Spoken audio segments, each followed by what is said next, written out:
Баршаңызға сәлем достар, сіздермен бірге Арай ПП Food.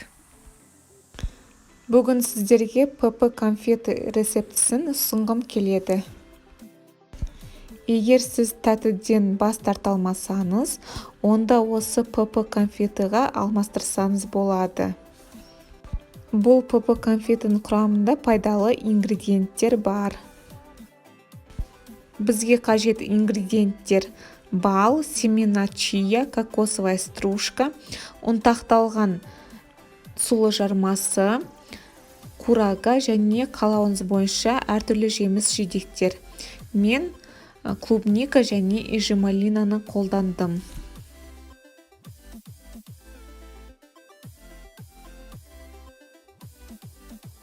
Ең алдымен блендерге клубника және эжималинаны саламыз.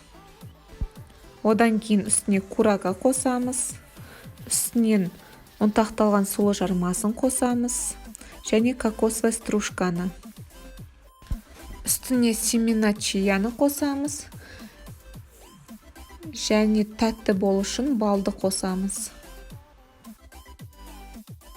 Блендердің қақпағын жауып, орташа жылдамдықта ұнтақтаймыз.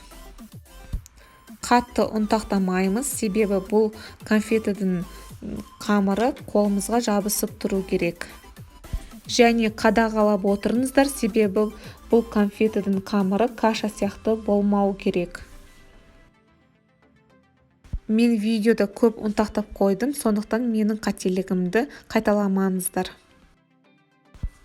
Бізге конфетіні әсемдеу үшін кокосовая стружка қажет болады. Қолымызға бір ас қасық сиятындай конфетіні алып, видеода көрсетілгендей домалатып, кокосовая стружкаға аунатып жасаймыз.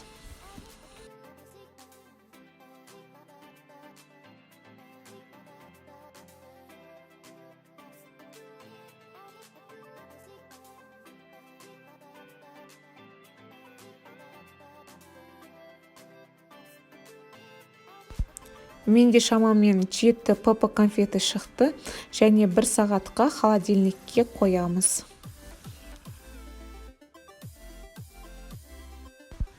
ПП конфеті балдың арқасында өте дәмді болып шықты.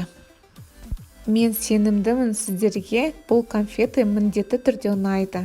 Егер видеоны соңына дейін қарасаңыз, лайк қойып және комментарий жазуды ұмытпаңыз. Менің каналыма тіркеліп қойыңыздар, себебі алдағы уақытта көптеген ПП рецепттер болады.